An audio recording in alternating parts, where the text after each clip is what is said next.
Okay guys, now we will see that special cases where the e-credit ledger cannot be used. Pay only by e-cash ledger. First is the reverse charge mechanism. Second is the composition scheme. Third is the TDS collector. TDS deductor हो गया, आपका TCS collector हो गया और interest late fee penalty. तो ये कुछ ऐसे केसेस हैं जहाँ पर we have to make the payment only through e cash ledger. These are the special cases where we can not use the e credit laser.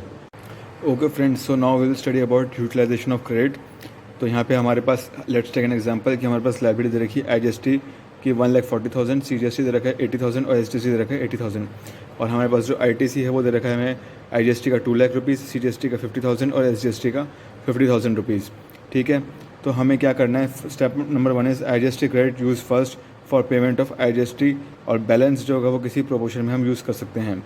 Second point is then use CGST credit for CGST payment and balance of CGST can be used for IGST if IGST credit is short. और तीसरी चीज़ रहेगी कि same as point number 2 replace करना है हमें CGST को with SGST से. चलिए आगे चलते हैं हम.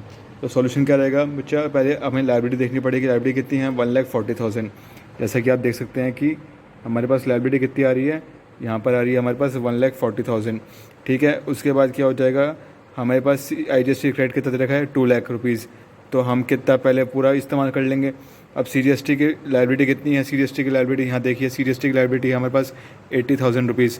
ठीक है ना, तो 80,000 रुपीज़ और CGST की लाइबिलिटी है, उसमें से हम पहले सबसे पहले CGST को इस्तेमाल करेंगे जो कि 50,000 रुपये है. यानी पहले हमें CGST को CGST से करना है, रिस्पेक्टेड अमाउंट्स जो होते हैं.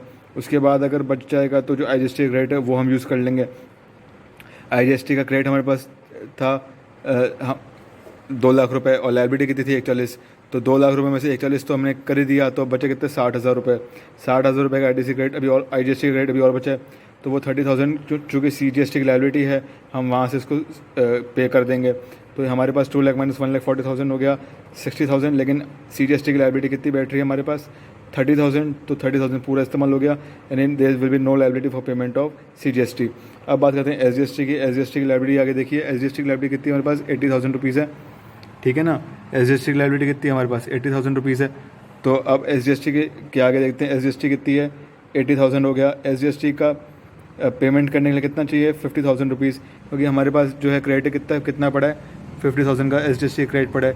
ठीक है, तो अब हम आगे चलते हैं. इसके बाद हमारे पास लाइबिलिटी कितनी हो जाएगी IGST की 30,000 और क्रेडिट हो जाएगा नील. ठीक है, तो हमने ये देखा कि ये कुछ ऐसे स्टेप्स हैं. स्टेप्स देख लेते हैं. IGST क्रेडिट को पहले सबसे पहले इस्तेमाल करना है हमें. उसके बाद हमारा अगर कुछ भी बचता है तो हम payment then we can use the balance in any proportion. उसके बाद आ जाएगा कि CGST क्रेडिट सबसे पहले CGST में इस्तेमाल करो, बैलेंस बचे तो IGST में, और अगर SGST क्रेडिट है तो सबसे पहले SGST को पे ऑफ करो. और अगर बच जाता है तो हम we will make the use of आपका IGST का पैसे को हम यूज़ कर सकते हैं. मतलब SGST credit can be use for making payment of IGST. अगर IGST का जो क्रेडिट है IGST की लाइबिलिटी को पे ऑफ करने के लिए वो कम पड़ता है.